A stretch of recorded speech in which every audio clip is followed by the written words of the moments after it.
excited. I think that it's the first time I've driven the Porsche, and I think that to do a lap of it, even though it was a slow, sort of more of a demo lap, but it was nice. I think that really excited going into the weekend.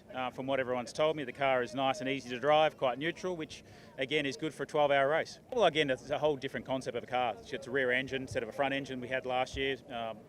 That side of it I think is going to be good for temperature-wise.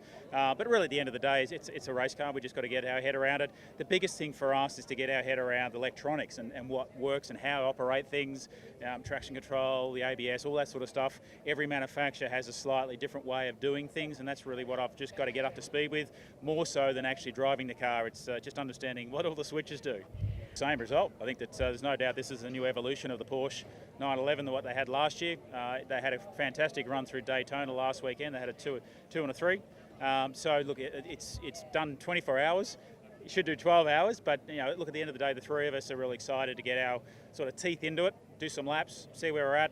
The temperature and the weather is going to be quite extreme, going to be quite hot.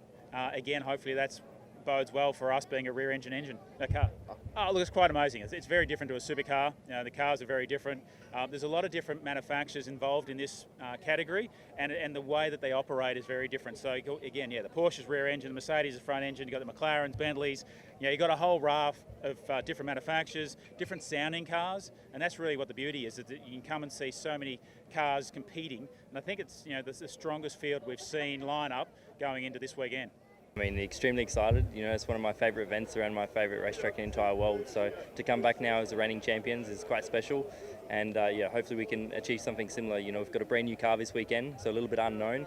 But after 1 year of experience, I've no doubt we'll be able to be on the pace. You can ask any of us Porsche drivers here. We all want to achieve this win, and especially myself being a countryman.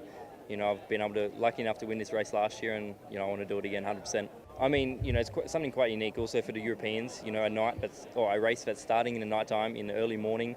You're coming up through the sunrise. It's extremely special. Now you look at the machinery that's here. We've got, I think, 33 GT3 cars now part of the Intercontinental GT Challenge Championship that's travelling all over the world. So with such an event to come here to Bathurst, it's obviously growing each year. You look at the competitors, the cars, the teams that now are involved, and the fierce competition. It's going to be an unbelievable race, and I think probably it'll be the best one yet.